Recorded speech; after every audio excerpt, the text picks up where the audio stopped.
Hello! I don't want to be that close to you anyway. Hello, ladies and gentlemen. Top Hat Gaming Man here with my occasional co-host, Luke Street.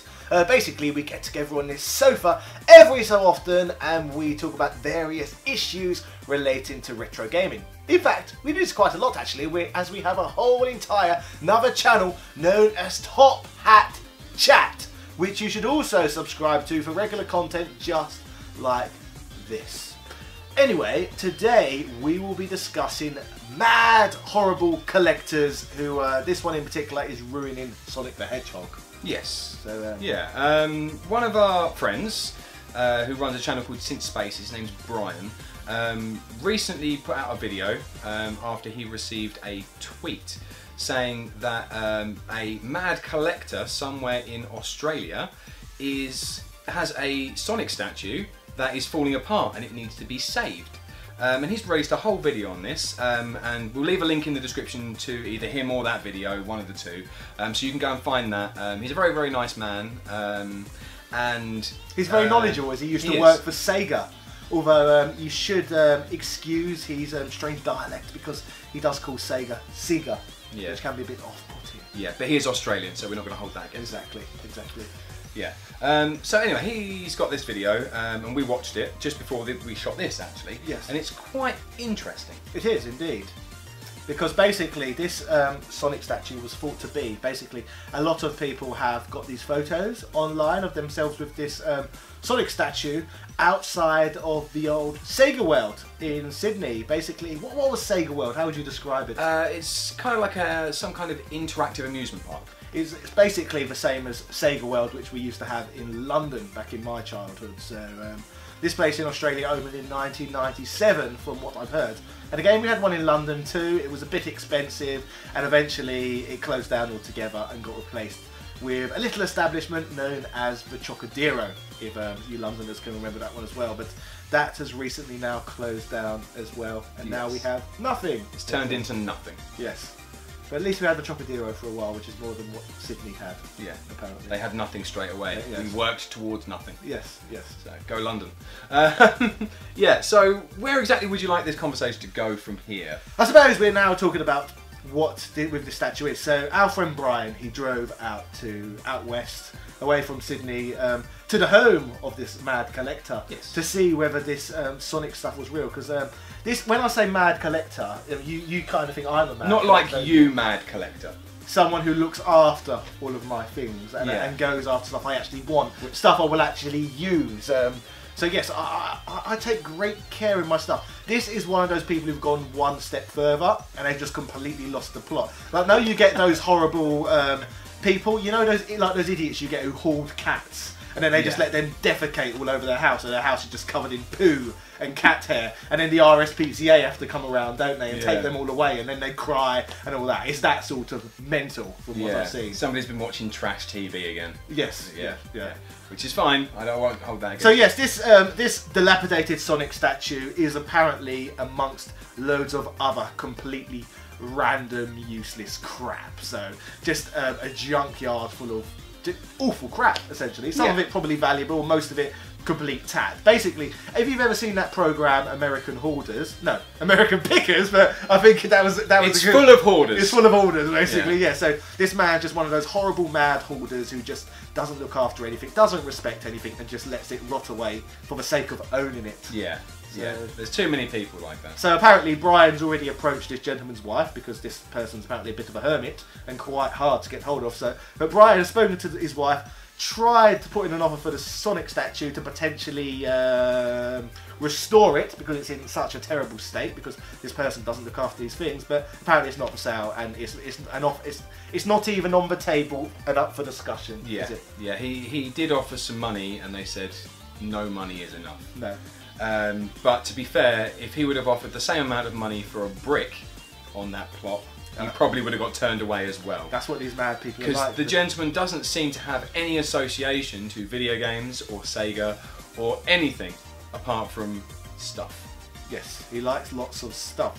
I don't know, how do you imagine? I imagine this gentleman's perhaps look like Hillbilly Jim. Yeah. Would you say, or something like that? That's what they normally look like on these picker programs. Anyway, these horrible dirty, beardy people who have given up on life and stopped washing, and they just like living amongst all their filth. Yeah, I can imagine him being a little bit like that. I mean, from the footage that we saw on the other channel, it does look a bit like that's the area that he is in. I don't think he's quite at cat stage yet, but I think he's like one crying phone call away from it. Yes, I see what you're saying. Yeah. And there's signs around the property about trespassers will be shot and stuff like that, which is a bit alarming. Yeah. And not the silly ones either. Not very welcoming. It's not like the silly ones that are like, trespassers will be shot. It's like a massive one that's like got lots of what's it called, punctuation, and makes it sound like he really means it. Yeah, and it mentions God as well, which is always worrying too, that's when always people worrying. bring killing and God into the same sentence. Yes, that usually means that they mean it. Yes, exactly. So yeah, I mean that's worrying, but despite this, he went on there anyway. He did. And Well, he's apparently fine. no, you can go visit this place. Like, this person's opened their connection up as a attraction somewhat. Hence why Brian was allowed to go have a look. Oh, okay. And he looked through this little fence, and it's like caged up in this tiny little area. Which we show like, footage of. Yeah. We probably have shown footage of multiple times in this video. yeah, it's literally like a 5 foot by 5 foot cage Of rotting Sonic. with a rotting Sonic in it, and it's, despite the fact that I'm not a massive Sonic fan, it's still a little bit sad. It's sad that something what could be of historical importance to a lot of Sega fans is just left to rot in the hands of someone who doesn't actually care about the object, but just kind of wants to own it for the sake of owning lots of crap. Yeah. I mean, if he didn't have that and he had a giant brick instead, he would be equally as attached to that, and I think that's the problem. Exactly, yeah. So you're not going to get away. No matter what crap you asked for from that yard, you're not going to get it. No. Thinking about it, we know someone like that. We do. Well, kind of. I think it's a bit different. Yeah, we're talking about, I've been in a similar-ish sort of situation before. Back in my youth, well, kind of youth. Youth-ish. It was my youth. Yes, I was just on the periphery. Yeah, so basically, I was 18 plus anyway, and I was a barman in a local social club. And this local social club was owned by a woman from Hong Kong, who was probably in her mid-70s, would you say, at the time? I thought you were going to say mental, but yes, mid-70s is also the case. So mid-70s, mental as well, I'd say. But anyway, she was this lady from Hong Kong, a widow, and basically she was a very wealthy lady. She had a lot of property in Hong Kong, a lot of property in our local area as well. And basically she just had this social club pretty much for a social life, for her own amusement, because she was an elderly lady and a lot of elderly customers would come in as well. So she'd get to be part of the community, and so that's all good. No issue with that. That's amazing. But here's where it gets interesting. Obviously, I was a barman there, and I had lots of other little jobs and bits and pieces I had to do there too. You used to drink in this social club too, so what have you got to say about this? Well, I was about 13 when I started getting like blind drunk in there, which was a thing. Can we just state that I wasn't serving you during this period? Sure. I wasn't serving him. Yeah, so I was there, and I remember in this shed out the front. I actually no, we're not getting to that yet. We're saving that part of the story. Yeah, I had 5 18th birthdays in there. You did, yes. 5. That gives you the idea of this sort of crazy. And nobody ever questioned it. This sort of social club. Oh, it's my birthday. Can I have a free drink? Yeah, of course you can. How old are you today? I'm 18. Again? Yes. Okay then. But anyway, this gives you a little insight into this crazy lady. Yeah. I suppose. Yeah. But anyway, I go out into a shed one day, and I find 2 1970s, early 80s arcade cabinets.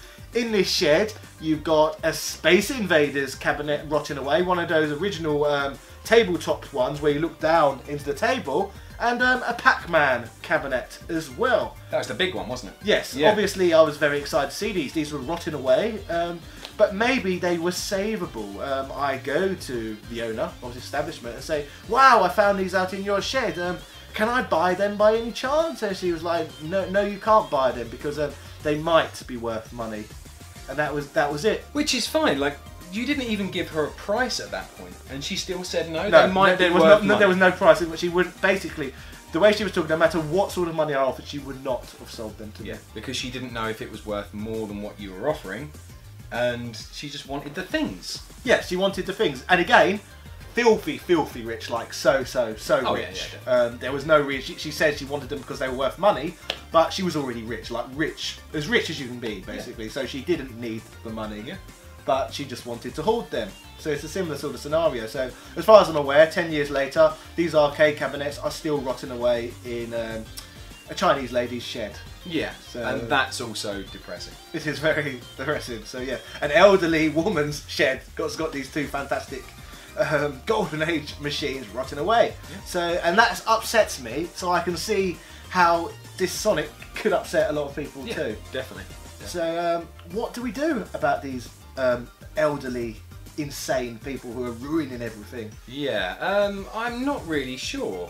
I mean, people have been saying to Brian, just steal them, which is obviously not the case. We shouldn't be doing this. To be fair, we have had this conversation regarding the sheds before as well, because it is very, very sad, but it's just not practical in reality, is it? It's not. It's one of those things where we really wish we could do it for the good of, like, gaming, I suppose, but it's just not the right thing to do. I mean, I don't know what to suggest to Brian. Maybe a Patreon goal and turn up with like 10 grand in cash. I don't think it would make a difference because this person clearly doesn't value money. I don't know. Maybe it's just, maybe he just needs to be proved to him how much this Sonic means to the world, rather than if that's why he collects. It could be selfishness. What, so, this is mine, I don't want anyone else to It may mean this much to other people, but it means more than that to me, so I'm still keeping it. Okay. In an Australian accent. Yes, hillbilly Australian accent. Bogan, by the way, have you heard that word before? No, I haven't. Basically, that's the Australian word for chav. Basically, the Australian underclass, they call them bogans. Oh, okay. Or hillbillies, as they're called in the United States. Rednecks. Bogans, that's the Australian word. That's not a slur, is it? It's like chav. It's like calling someone a chav. We might go to another retake of this. No, it's not like it's not like a really bad word. No. Okay, right. We'll be fine then. Yeah. If not, bleep it out. Okay, yeah. There Bogan. There we go. I'll say it again. Okay, so where do we want the rest of this conversation to go? Because we've kind of trailed off. There must be some kind of thing that we can come up with. I'd reject. This is my opinion. I don't think anything can be done. These people are too far gone. They're mad, they're old, they're bitter, they've lost the plot, and they only care about themselves. They don't care about... The way I see it is Sonic and these arcade machines are kind of like the physical manifestations of the owners. These people are old, they're rotting away, they're going to die, so they might as well let the world burn with them. They're going to take everything with them. Exactly. Yes. Okay. Yeah. You do realise that you're about 20 years off of being these people. This is what I turn into eventually. Yeah, it is. Because you're a mad collector as it is. It doesn't actually come across as much in the video as you actually are. He's worse off camera. And usually hoarding starts around the age of 50. And you're what, 30 something? 32. 32. So I've got 18 years to get this junkyard. And these cats as well. Yeah, 20 years. And my own social club too. That'd be nice. Yes. And maybe you can get some new arcade cabinets now and let them rot, and then people can start offering you money for them. And I was actually saying to you earlier, maybe this is just the beginning, because I'm thinking about collecting properties in Romania. Yeah. Can I have one? Maybe, yeah, why not? Well, you're not that gone yet. That was a test. Okay. that was a test. For Twitch streaming house in Romania. Yeah, you're still willing to give something away, or maybe even sell it. So yes, mad collectors, let us actually know in the comment section what sort of dealings you have had with hoarders, because I'm sure everyone who's into games and collecting games has probably come across these sort of people at some point. Anybody that collects anything probably does. So yeah, I mean, anything that you've got that you've wanted, or you've known some people, some other mad people that have collected stuff and let it rot, and you've just watched it decay over time. Maybe there's somebody down the end of your road. We'd like to hear about it. Anything. Yes. So yes, let's hear more stories about great things what are rotten away at the hands of bastards. So, ladies and gentlemen, do not forget to go subscribe to Brian at Since Spacies, as he has brought this interesting story to life. So, subscribe to Since Spacies, as we want to make sure he gets over 1,000 subscribers as a result of this video being published.